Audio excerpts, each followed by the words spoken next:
A few years back, the formula to making a high-end camera phone was very simple. Find the best sensor possible and plonk it onto your phone and you have a winner. In 2019, things aren't as simple.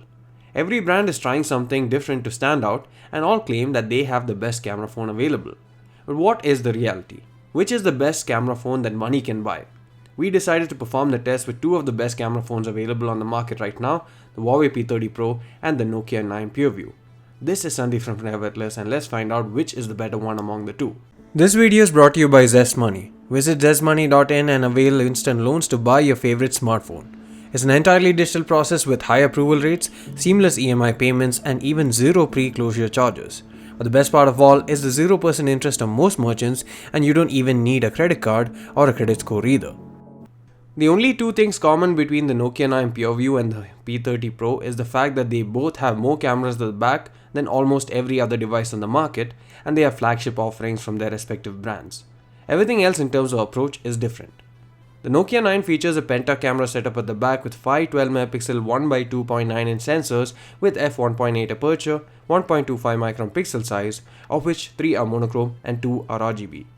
All the sensors work together to capture as much light and information as possible, and you get a resulting image with 12 megapixels of resolution. There's also a time-of-flight sensor for depth information, which technically makes it 6 cameras, but everyone including Nokia refers to it as a penta camera setup. The Huawei P30 Pro on the other hand features 4 cameras at the back, one of which is a time-of-flight camera just like the Nokia 9 Pureview for depth sensing. The primary camera is a 40MP f1.6 1x1.7 inch sensor with red, yellow, blue subpixel array along with optical image stabilization. The secondary camera is an ultra-wide 20MP f2.2 1x2.7 inch sensor, and lastly you have a telephoto periscope camera offering 5 times the focal length of the primary camera. This has optical image stabilization as well like the primary camera, along with 8MP of resolution, 125mm focal length and f3.4 aperture. Although the sensor can capture up to 40MP of resolution, the default shooting mode is in 10MP, but you can choose to change that in the settings if you want to. We'll be comparing the photos under two main aspects. Firstly, we'll look at how the photos straight out of the camera with no processing, that is using just the JPEGs that have been processed by the phones themselves do, and later we'll take a look at RAW files that have been processed using the same settings. We'll not be doing video comparison since neither smartphone is exceptionally great at video, but even if we were to compare, it's an easy pick as the P30 Pro is more capable in that respect, and only the front-facing camera video resolution of 4K and also audio makes any difference on the Nokia 9 Pureview. In terms of image quality, both the phones are excellent but adopt different approaches. The P30 Pro goes for more contrast-rich and saturated color palette with warmer tones, while the Nokia 9 offers a very natural-looking color palette with the perfect white balancing. In terms of detailing too, the Nokia 9 is better. As far as focus speeds are concerned, both the phones are pretty much the same and near instantaneous.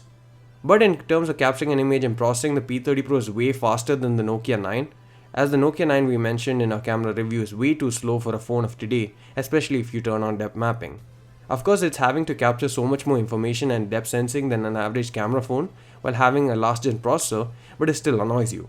Dynamic range is also better on the Nokia 9 Pureview, as you can see in these images where the snow is overexposed on the P30 Pro. The P30 Pro tries to create an overall better exposed frame, but in the process loses out information from the highlights, which isn't as easy to regain information from as the shadows, and the image exposure correction on Nokia 9 is much easier. The 12.4 stops of dynamic range that Nokia claims the Pureview has is more or less accurate, as we shall demonstrate properly with raw images soon. Sharpness and detail is so much higher on the Nokia 9 Pureview even on the JPEGs at the sake of higher level of noise. The P30 Pro has much better performance with higher ISO levels as well as an RYYB subpixel array on the sensor that makes it superior to the Nokia 9 in low light conditions. These samples will clearly demonstrate the same. The Nokia 9 is very much unusable in low light unless you have a longer shutter speed, in which case you need to use a tripod or some stable surface to assist it and hold it steady to prevent shakes or blurring.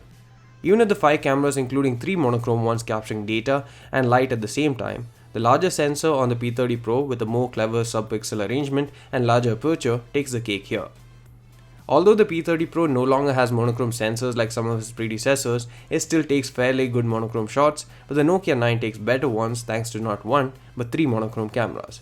As you can see, there's much more detail, sharpness and contrast in the Nokia 9 images as well. In terms of portrait mode, the Nokia 9 Pureview has what you call bokeh mode, while the P30 Pro has a portrait mode for humans and a portrait mode for objects. There's also the option to capture photos in Pro mode or regular mode with depth mapping on the Nokia 9 Pureview, which gives more flexibility as you can easily alter the focus or change the depth of field after capturing the photo, similar to what you get on the aperture mode in P30 Pro. The main difference, however, is the fact that Nokia 9 Pureview maps up to 1200 layers of depth information using its time-of-flight sensor and camera array. That's way more than the P30 Pro or any other smartphone for that matter. Let's start with these examples of flowers. Capturing in f4 aperture mode on P30 Pro and bokeh mode on the Nokia 9 yields these results. The focus is perfect on Nokia 9 and so is the sharpness and edge detection. You can see the edges being very vague and blurring being bled onto the flower on P30 Pro. The focus isn't perfect either and sharpness takes a hit on the P30 Pro. Now here's a comparison of a photo taken with depth sensing on Nokia 9 Pureview and later tweaking to give the maximum bokeh possible. Apart from the shallower depth of field where the background has almost completely disappeared, the strong points such as good object separation, sharpness and plenty of detail are still prominent here. Now with the P30 Pro at f1.6 aperture level setting, you can see again good background blurring with shallower depth of field, but is still way behind what the Nokia 9 offers in terms of sharpness, detail and depth accuracy. These are two images that we shared on social media to compare the Nokia 9 and P30 Pro. Phone A was Nokia 9 and B was P30 Pro. The results show that people prefer the Nokia 9 image and rightly so. I'd like to mention why it's more appealing and also highlight some of the differences that weren't apparent on the compressed social media images. Firstly, depth mapping is much superior on the Nokia 9 image and that's evident in the way the focus fades more linearly rather than just having a spot focus and then fade like on the P30 Pro. Secondly, the exposure is much better on the Nokia 9 where you can see the details in the ice formed on the seats rather than just an overexposed piece of ice with no details. Lastly, the sharpness on the portion in focus is also much higher and better on the Nokia 9 image. So not only does the Nokia 9 have more flexibility in terms of choosing the point of focus and also readjusting later on, is able to more intricately and naturally depict the difference in depth of field and focus as evidenced by these samples. The only phone that I can say comes close to a Nokia 9 is the Pixel 3 XL, but even that may lose. We'll know for sure when we compare it in one of our upcoming videos. Here are some more samples that showcase the superior depth mapping, sharpness and detail of the Nokia 9. In terms of versatility, the Nokia 9 definitely fails in comparison to the Huawei P30 Pro. Although there are 5 cameras at the back, none of them offer a focal length different from the other, while the P30 Pro on the other hand allows you to shoot wider, thus allowing for more dramatic looking landscapes or accommodating more people into the frame, say for a group photo. It can also shoot epic zoom photos thanks to its 5x optical zoom periscope lens, which also gives some very usable photos in 10x and can even do an insane 50x zoom if required, albeit a poor quality. Coming to the raw photos, the Nokia 9 files are extremely large for capturing 12 megapixels of resolution. Some files are even 40 MB in size, which shows just how much information is being captured. In comparison, the P30 Pro creates larger files in RAW with an average size of 75 MB, but that's in 40 megapixel resolution. If you were to calculate on the basis of resolution, a 40 megapixel file from Nokia 9 would have resulted in a size of 120 MB with the same frame in RAW. Here are the comparison shots between some RAW files that have been processed with the exact same settings.